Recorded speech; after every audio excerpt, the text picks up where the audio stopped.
home with me now! You have 5 seconds to comply! Okay, Mama. You have 4 seconds to comply! I said okay, Mama. See how it feels, Edward? Robocop sounds like the kind of title a 5-year-old comes up with while playing with Legos. A robot who is a cop. Simple, generic. Where the hell is Robocop? Probably destined for the bargain bin of 80s schlock. And yet, Paul Verhoeven's 1987 masterpiece is arguably one of the most razor-sharp, cynical, and ironically beautiful films ever put to screen. He's right. It was an industrial strength insult to the American dream. But look at the franchise today, and it's a graveyard of wasted potential and sanitized corporate slop. It can't be that bad. We've gone from a visceral, hyper-violent satire of Reagan-era greed to, well, a guy in a sleek black suit. It's a tragedy of overexposure. So it's time to perform an autopsy on the future of law enforcement. Why doesn't Robocop work anymore? Did we just run out of dicks for him to shoot off, or did the industry fundamentally misunderstand what made Robocop a legend? Today, we're doing things a little bit differently. We're starting with the 2014 remake, the most likely entry point for modern generations for those who didn't know anything about this franchise. And then we're rewinding to the original DNA to see exactly what was lost in translation. We're examining the tension between satire and sincerity, and the fine line between being a character and being a symbol. And also, when we hit the third movie, you know, the thing I hate the most in the franchise, you might call it fun, but I am dead serious. Because at its core, Robocop is less a story about a machine becoming human and more about a system deciding exactly how much humanity is willing to tolerate. So buckle up, dead or alive, you're coming with me to revisit the downfall of Robocop. What kind of suit is this? Now, I know, you're probably thinking, why start with the bad one? Why not go straight to the 1987 masterpiece and bathe in the glorious practical effect blood of corporate sociopaths? Why? Well, because these days it's easier to pick the version that sits on Netflix, looking sleek, polished, and safe for your average Tuesday night. But at the same time, it's the perfect case study in how modern Hollywood can take a radical, confrontational idea and mill it down into a harmless, competent piece of content. Now, I want to be fair. I'm not just going to sit here and scream, "It's not the original," for 20 minutes. If I wanted to do that, I'd go to a Star Wars convention. This is where the fun begins. The 2014 Robocop actually had some ambition. I can't call it just a brainless cash grab, at least not in the hands of its director, Jose Padilla. If you've seen Elite Squad, you know this guy isn't a hack. He's a guy who understands systemic corruption and urban warfare. He even turned down Darren Aronofsky's pitch, which was apparently set 3,000 years in the future, because he wanted to talk about now, or at least the now of 10 years ago from today. Padilla and screenwriter Joshua Zetuma actually dug into the old, unused drafts of the original 1987 script. They wanted to make a serious, grounded political thriller about drone warfare. In this world, Omnicorp is a part of the military-industrial complex, sending robots to Tehran to keep the peace while lobbying to bring that same technology to American streets. It's a smart angle. It's a critique of the drone strike era and the automation of violence. This is exactly what a remake should do: update the themes for a new generation. But here is where the wheels are falling off, and by falling off, I mean the studio basically took a wrench to the entire mechanism. The biggest crime of Robocop 2014 is its tone. It is painfully, aggressively serious. Paul Verhoeven, the mad genius behind the original, famously said that the remake made a fatal mistake. It took the absurd premise too seriously. I think they missed all irony, and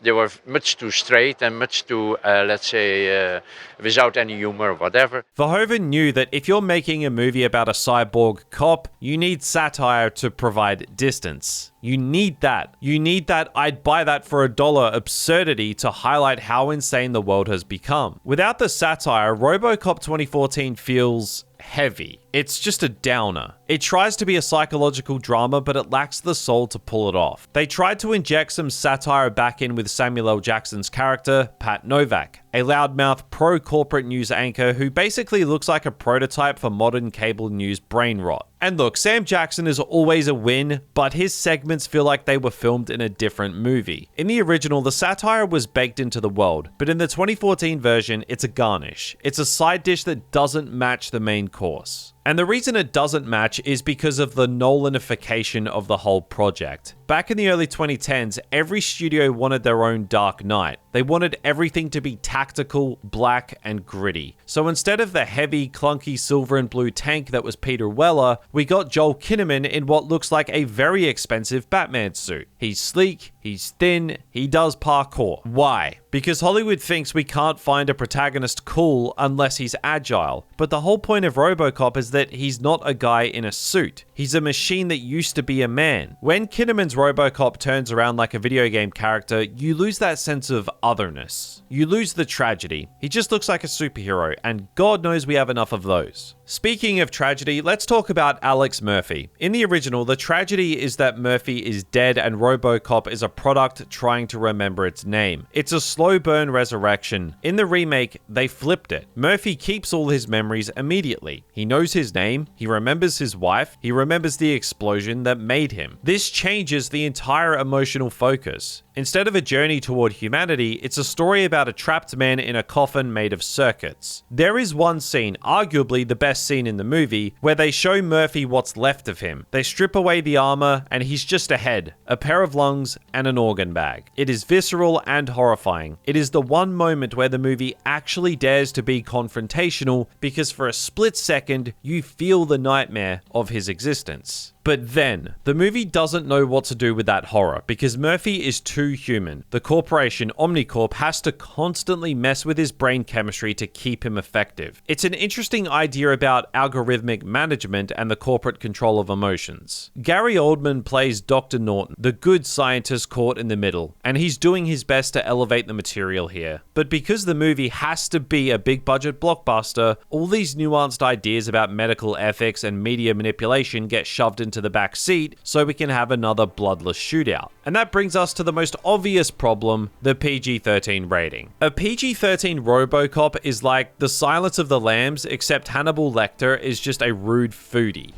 Closer. Fundamentally broken. The original Robocop used hyper-violence as part of its satire. It showed you the absolute sickening consequence of greed and lawlessness. In 2014, the violence is clean and controlled. Robocop doesn't even use a real gun for half the movie. He uses a stun gun, a taser. He's literally sanitized for your protection. It's obvious the studio wanted to grab the teenager demographic, but in doing so, they sucked the teeth out of the franchise. When the violence has no weight, the world has no stakes. It turns the movie into a generic sci-fi drama. The action scenes are just fine. They're competent and well shot, but I will forget them by the time I finish this sentence. There is no individual style here, no sense of danger, it's just pixels hitting other pixels until the good guy wins. And don't even get me started on the ending. In the 1987 film, Murphy wins by using the system against itself. He finds a legal loophole. In the 2014 version, how does he overcome his programming that prevents him from killing the CEO? Willpower. Just, he wants to do it really, really hard. Just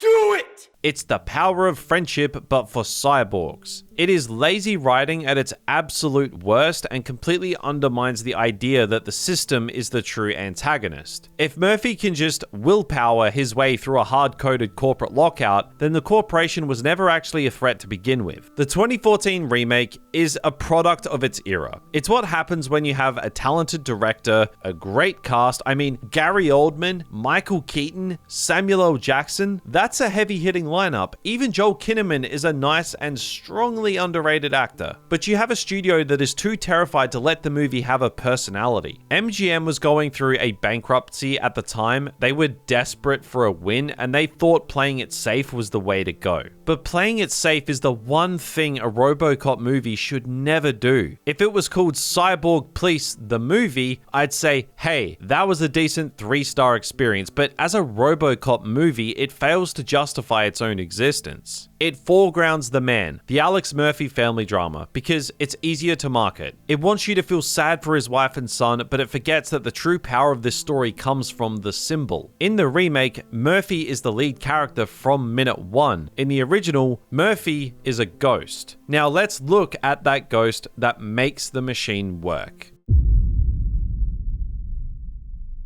Tech support! Tech support!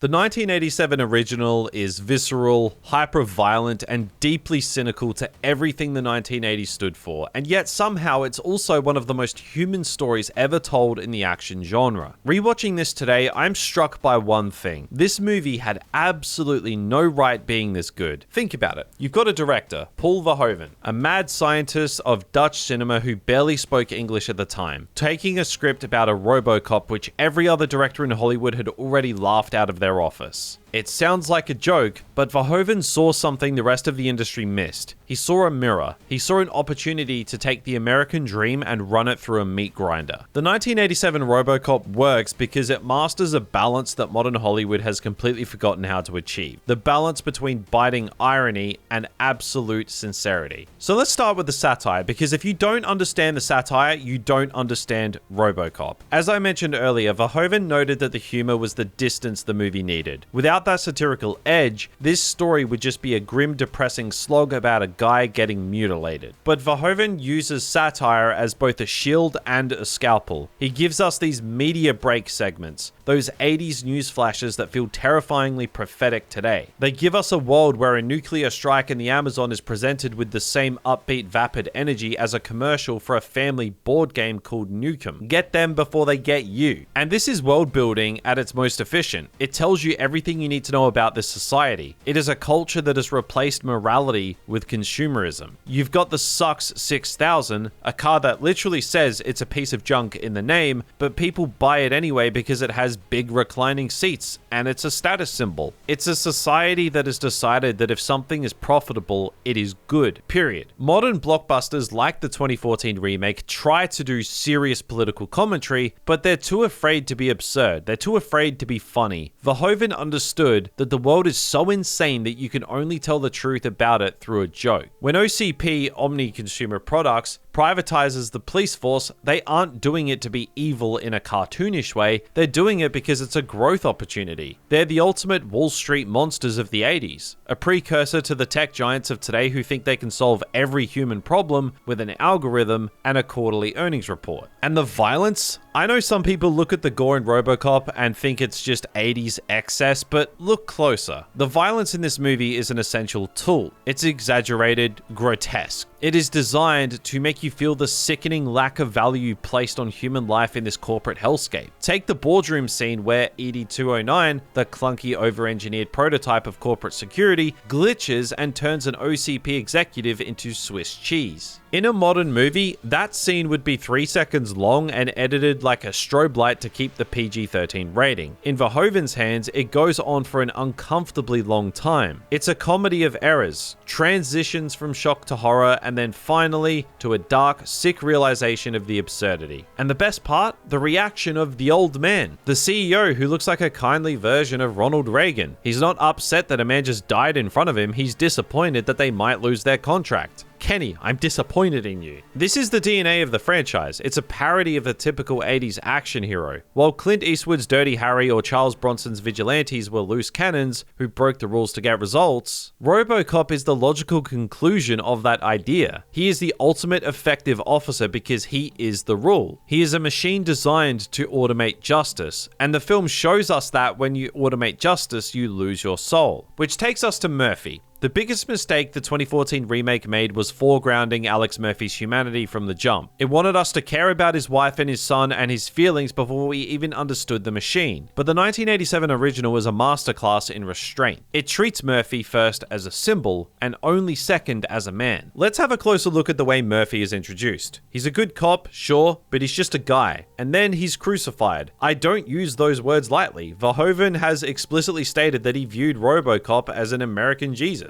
Murphy is led into an abandoned industrial cathedral by Clarence Bodica's gang, and he is methodically, brutally dismantled. His hand is blown off, his arm is shredded, he is executed while the villains laugh. It is one of the most traumatic scenes in action cinema because it makes you feel the absolute vulnerability of a human body against the cold steel of lawlessness, and then he is resurrected. One of the smartest choices in this movie is how it hides Murphy. After the surgery, we didn't see his face for an incredibly long time. We see him through a first-person point of view. We see the OCP executives arguing over his product features, as if he's a brand new microwave. We see his memories being deleted. The movie makes us the machine. We feel the weight of the suit, the clunky mechanical precision of his movements. Peter Weller's performance here is legendary because he had to act with nothing but his jaw and his body language. By delaying the reveal of Murphy's face until the third act, Verhoeven makes that moment hit with the force of a freight train. When Murphy finally takes off his helmet at the steel mill, the place of his death, and looks in a cracked mirror, it's not just a cool shot, it's a resurrection. You see the pale, stretched skin of a man who has been stitched back together by a corporation that never asked for his consent. It's the ultimate tragedy. He is a product that is beginning to remember its name. And that leads to the ending. I mentioned this in the previous chapter, but it bears repeating because it highlights the difference between actual writing and willpower nonsense. In the 2014 remake, Murphy overcomes his programming because he really wants to.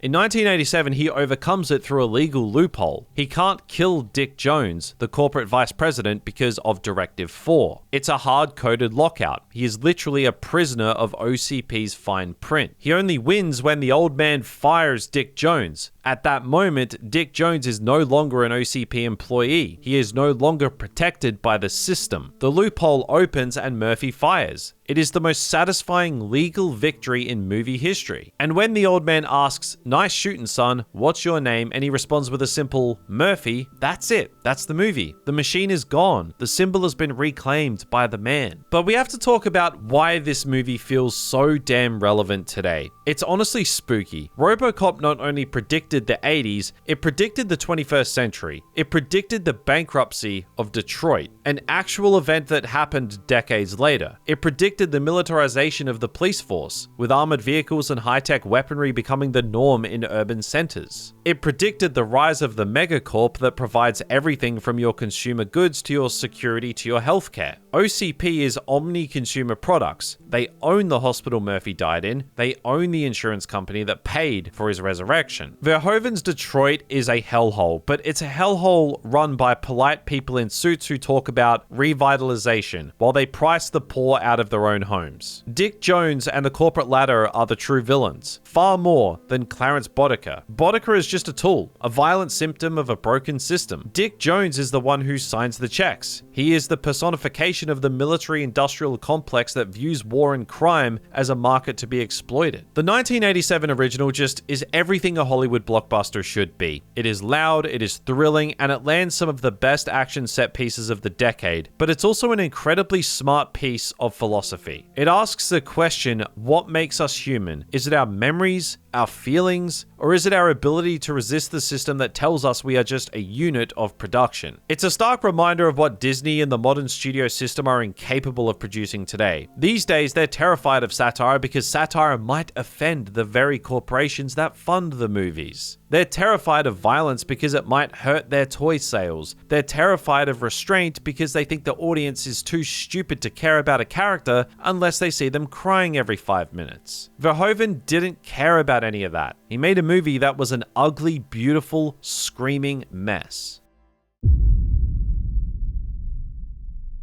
He's dead, Murphy.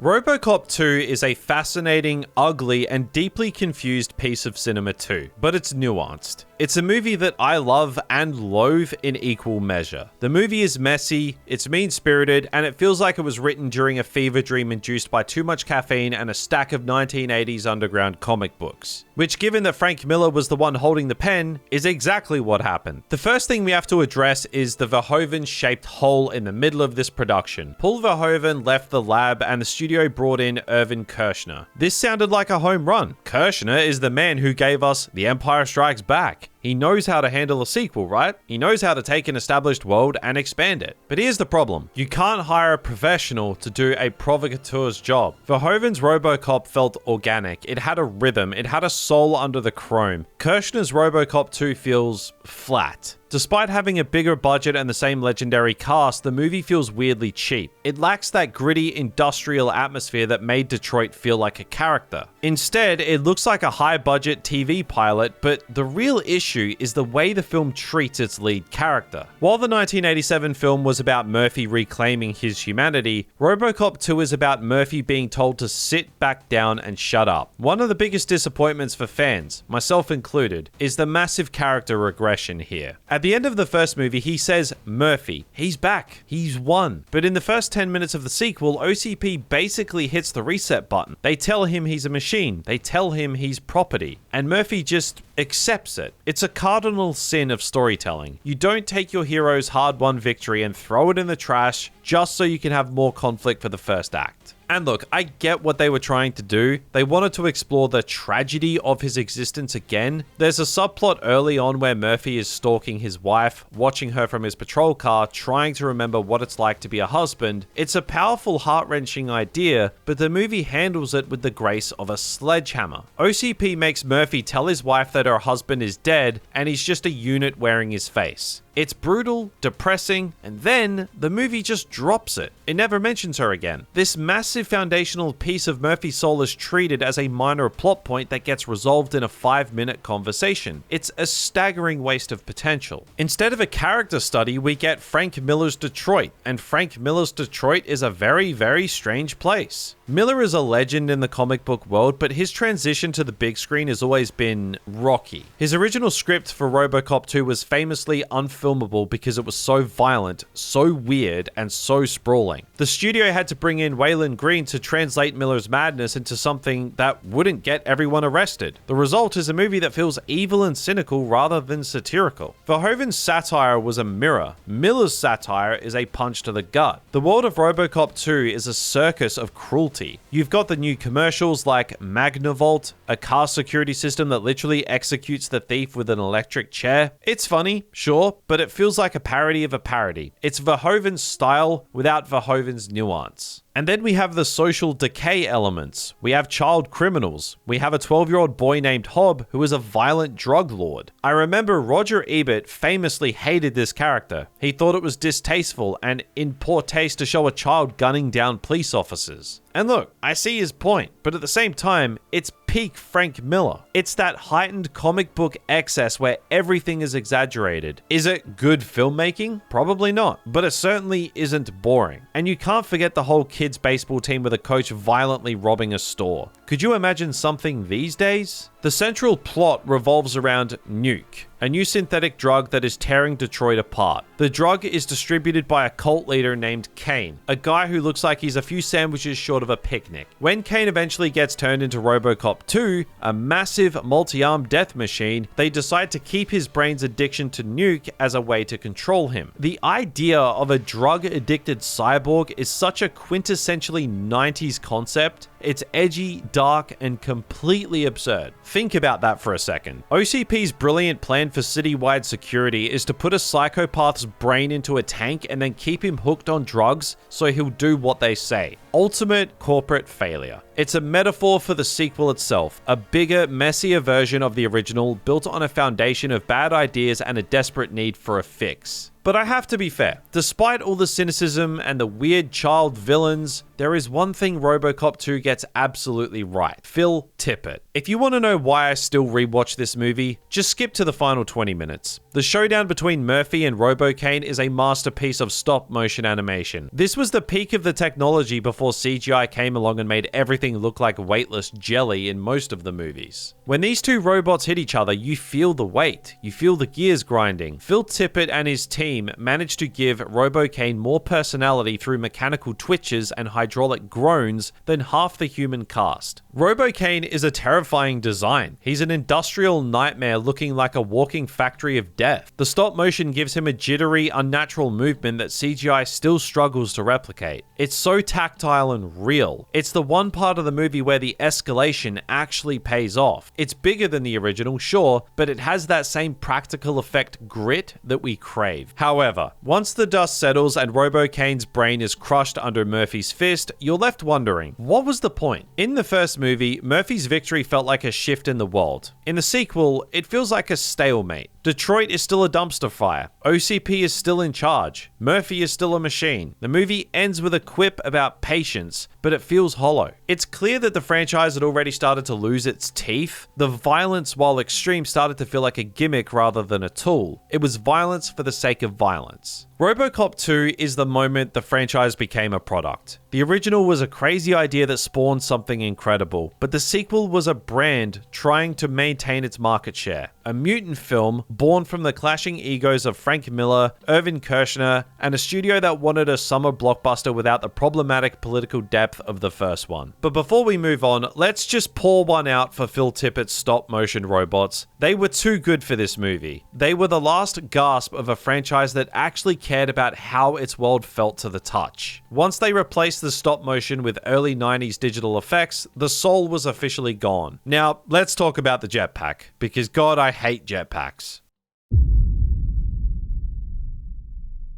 Hey, you got a light? Sure, man. Allow me, scum. We need to set the scene here because the context behind Robocop 3 is just as depressing as the movie itself. By the early 90s, Orion Pictures, the studio that gave us the original masterpiece, was circling the drain. They were broke, desperate, and looking for a win. And in the twisted logic of a failing Hollywood studio, they looked at Robocop and saw a children's brand. I'm not joking. Despite the first movie being a hyper-violent satire about corporate fascism and the second being a grimdark nightmare about cyborg drug lords, the suits at Orion noticed that kids were buying the action figures. They noticed there was a cartoon show. They saw the robo magic and thought, hey, why are we excluding the demographic that actually buys the lunchboxes? So they made a strategic decision to neuter the character. They aimed for a PG-13 rating, they decided to make Robocop safe, and in doing so, they committed the ultimate act of character assassination. They took the American Jesus of 1987 and turned him into a Saturday morning cartoon with a budget that wouldn't cover the coffee tab on a Christopher Nolan set. The first and most obvious sign of the rot is the loss of Peter Weller. Weller, being a man of taste and likely having read the script, decided to head off and do naked lunch instead. Smart move, Peter. To replace him, they brought in Robert John Burke. Now, I don't want to be mean to Burke, but trying to fill Weller's boots is a thankless task. Weller gave Robocop a tragic, fluid yet mechanical grace. Burke, hampered by a suit that looks increasingly like it's made of a spray-painted plastic, moves like a man who's trying to walk through a vat of cold molasses. His voice is processed to the point where it's completely monotone and lacks any of the subtle, haunting humanity Weller projected. The ghost in the machine is gone. Now it's just a guy in a stiff costume. But the real tragedy of Robocop 3 is its soul, or rather, the complete lack of one. The movie follows OCP, now being bought out by a Japanese megacorp called Kanemitsu, as they try to forcibly evict the citizens of Old Detroit to make way for Delta City. They've hired a private militia called Rehabilitators, because of course they have, to clear the streets. It's a strong premise, it's a direct continuation of the corporate greed themes from the first movie. It could have been a powerful, gritty story about urban displacement and the final death of the middle class. But because it's PG-13, the war for Detroit feels like a game of laser tag. The hyper-violence that defined the brand, the violence that Verhoeven used to show us the sickening reality of corporate power, is completely gone. Instead of the visceral, shocking impact of a high-caliber round, we get safe action. People fall over without a scratch. Robocop, a walking tank that used to blow people through walls, starts using a flamethrower. Why? Because fire is cleaner for the senses than a blood squib. It's a sanitized, bloodless version of war that feels insultingly fake. The backbone of the franchise has literally been surgically removed. And the satire? The satire in this movie is embarrassing. Fred Decker, the director, tries to keep the media break and the commercials going, but it feels like a low-tier fanfic. The wit is gone. The irony is replaced by broad, childish slapstick. It's no longer a mirror held up to society, but a clown making faces in the dark. Let me introduce you to the new characters. Because Orion wanted to grab the kid demographic, we get Nico, a hacker girl, who looks like she escaped from an episode of The Goonies. She spends the movie hacking ED-209s with what looks like a modified Game Boy. It is the height of 90s tech cringe. By making a child a central protagonist, the movie shifts its entire perspective. Robocop is no longer a mature, adult-oriented exploration of identity. It's an adventure movie where the cool robot uncle helps a little sister save her neighborhood. This leads us to the most infamous addition to the lore, which I mentioned in the beginning, and personally hate so much, the Jetpack. I have spent years trying to figure out what went wrong in the meeting where they approved the Jetpack. In 1987, Robocop was a heavy, clunky machine. Every step had weight. He was a presence that occupied the room. In Robocop 3, he straps on a piece of plastic and flies through the sky like he's playing Superman 64. It is the death of the character's physical logic. It turns a grounded sci-fi icon into a literal toy. You can almost see the batteries not included sticker on his back. It was a move designed purely for the toy aisles, a blatant pass the torch to the merchandising department at the expense of the film's integrity. And as if the Jetpack wasn't enough, we get the ninjas, the Automo robots. Because the villains are now Japanese, we have to have cyborg ninjas because Hollywood. These fight scenes are some of the most embarrassing things I've seen in a major franchise. It's just guys in silver suits doing slow motion karate against a guy who can barely move his arms. There is no tension, no stakes. It feels like a Power Rangers episode with a slightly higher lighting budget. The other crime, the one that boils my blood too, is what they did to Anne Lewis. Nancy Allen returned as Lewis, the one constant in Murphy's life. She was his link to his past, his one true friend. And how does the movie reward her loyalty? It kills her off in the first 20 minutes. Now, I'm not against killing off a major character if it serves the story, but Lewis's death in Robocop 3 is meaningless. It's a cheap, inciting incident to get Murphy to join the rebels. And Murphy's reaction? It's a few seconds of sad music and then he's back to being a generic law enforcement hero. The deep emotional bond they built over 2 movies is discarded like a piece of junk mail. This is what happens when you decide that the emotional arc is finished. The writers clearly thought, oh, he remembered his name in the first movie, so he's fine now. They stopped challenging the character. Murphy in Robocop 3 stopped being a man wrestling with his identity and became a tool. He's a brand. He's a recognizable face, or jawline, that says the catchphrases and shoots the bad guys. He has become the very thing OCP wanted him to be in 1987, a compliant, bloodless piece of corporate property. Robocop 3 was a disaster at the box office, and honestly, thank God.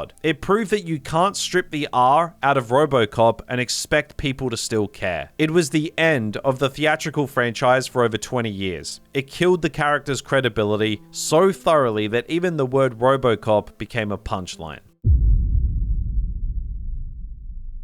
Dead or alive, you're coming with me. Not gonna happen.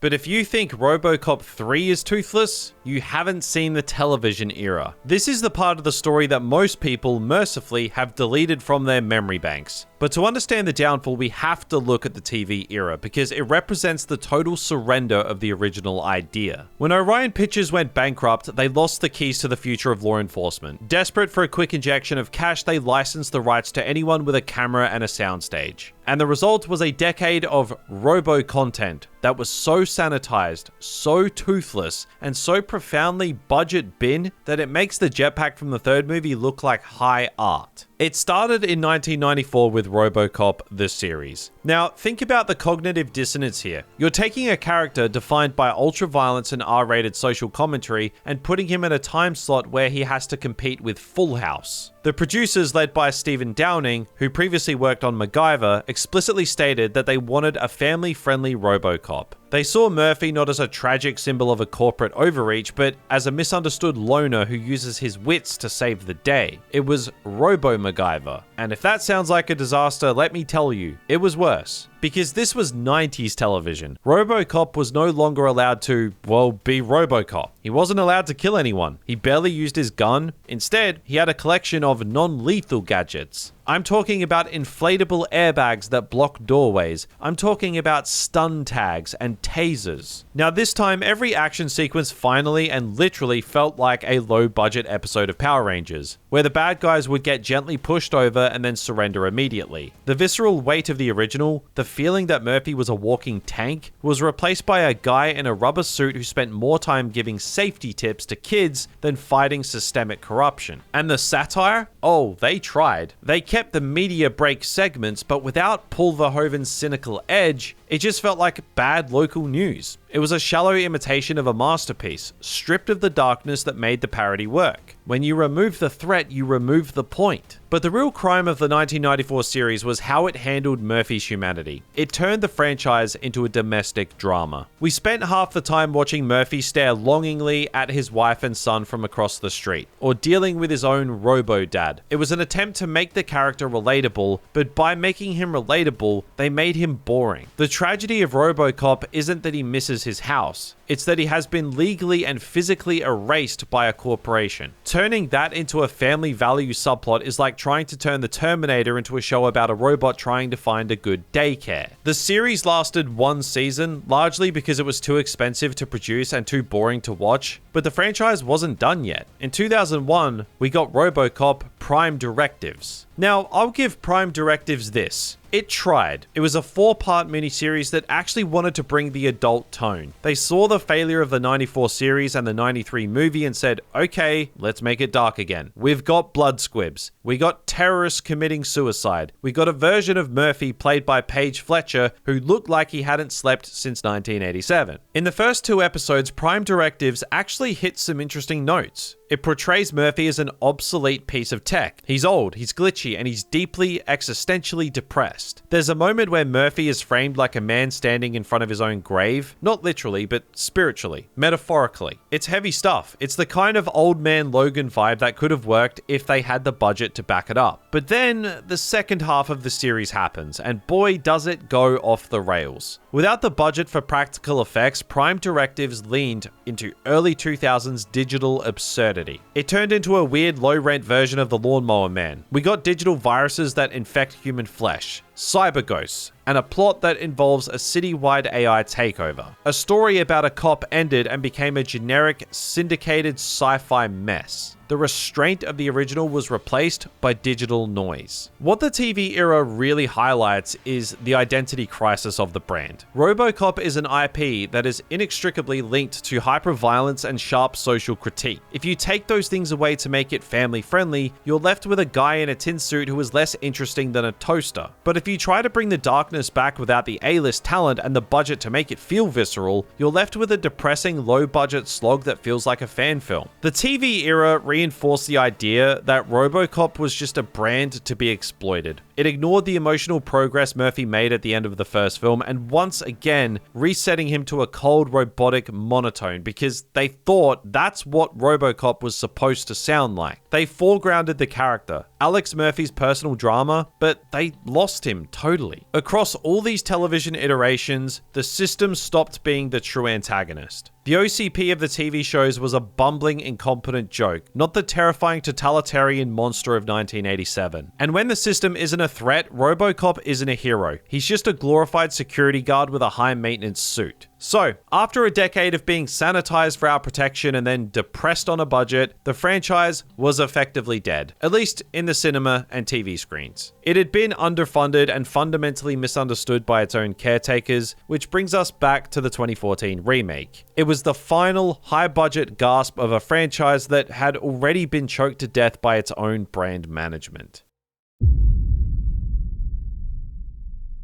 So, we've performed the autopsy. We've sifted through the glorious oil-slicked remains of 1987, the drug-addicted fever dream of the 90s, the plastic jetpacks of the toy commercial era, and finally the sleek, sanitized, Nolanified remake of 2014. After 40 years of corporate boardrooms and exploded limbs, the question remains, why does the original Robocop still stand as a towering masterpiece, while everything that followed feels like a fading photocopy of a ghost? The answer isn't just Verhoeven was a genius, although that's a pretty good start. The answer lies in the fundamental loss of restraint. You see, the Robocop franchise is a perfect case study in the modern Hollywood disease. The belief that the more we see, the more we care. In the 87 original, Murphy is a ghost. We don't see his face until the movie is nearly over. We don't get long crying monologues about his wife and son. Instead, we get a few haunting flashes of a life he can no longer touch. That restraint is where the emotional power lives. It forces the audience to fill in the blanks. It makes Murphy's humanity feel like a bug in the corporate code, something rare, fragile, and worth fighting for. But as the franchise progressed, it fell into the trap of overexposure. By the time we got to the TV shows and the 2014 remake, Murphy wasn't a symbol anymore. He was just a guy with a tragic backstory that wouldn't stop talking about it. The 2014 remake thinks that showing us Murphy as a face and an organ bag makes the tragedy deeper, but it actually does the opposite. By foregrounding his humanity from minute one, it robs us of the resurrection. There's no mystery. There's just a man in a very expensive prosthetic, and the system feels like an inconvenience rather than a terrifying soul-crushing monster. This loss of restraint coincides perfectly with the dilution of the satire. In Verhoeven's hands, satire was a shield. It provided the necessary distance that allowed the audience to stomach the hyper-violence and the grim reality of corporate fascism. Without that irony, Robocop 2 became mean and cynical. Without the violence, Robocop 3 and the TV series became a toothless, family-friendly slop for people who like industrial Detroit. And then we have 2014. It tried to bring back the seriousness by leaning into a gritty, realistic drone warfare aesthetic, but by stripping away the absurd comic book edge, it became just another generic sci-fi drama. It forgot that Robocop is, at its heart, an American Jesus story. It's a messianic allegory about death and rebirth. When you try to make that realistic in the style of a Christopher Nolan Batman flick, you end up with a movie that is technically competent, but spiritually vacant. Verhoeven and even Joel Kinnaman eventually admitted it. The film probably would have been a hit if it wasn't called Robocop, but it carried the name, and in doing so, it invited a comparison it was never equipped to win. Across all these installments, one thing remains constant. The system is the true antagonist. Whether it's OCP trying to privatize the police, or Omnicorp lobbying for domestic drone strikes, the franchise is at its strongest when it's a warning. It's a mirror held up to the military-industrial complex and the Wall Street greed that views every human being as a unit of production or a bag of organs. Robocop is a manifesto of human will. It's the proof that no matter how much you program a man, no matter how many directives you hardcode into its brain, the soul, the identity, the Murphy cannot be fully erased. It's the triumph of the individual over the institution, and that's a message that feels more relevant in 2026 than it ever did in 1987. We live in an age of algorithmic management, mass surveillance, and corporations that have more power than governments. We are all in some way being managed by directives we didn't write. The downfall of Robocop wasn't caused by one bad movie or one bad TV show. It was a slow decay caused by the industry's inability to trust the audience. They thought we needed the jetpacks to stay engaged. They thought we needed the PG-13 rating to make it profitable. They thought we needed the family drama foregrounded to make it emotional. But as the first film proved, all we actually needed was a clunky silver machine that remembers its name. Robocop doesn't work anymore because the system that produced it has become the very thing the original was mocking. You can't make a movie about the loss of humanity when your entire production process is a sanitized factory line operation. So let's leave Murphy where he belongs, in the gritty, neon-lit ruins of old Detroit, reclaiming his name one directive at a time. The sequels and the remakes, they're just optional DLC that we can choose to ignore while we rewatch the original for the 1000th time. Because at the end of the day, there is only one Murphy, and I'd buy that for $1. So thank you guys so much for watching this video. If you enjoyed this deep dive, be sure to hit that subscribe button. Let me know in the comments, are you a 1987 purist, or are you secretly that one person who actually liked the Jetpack and Robocop 3? I promise I won't judge much.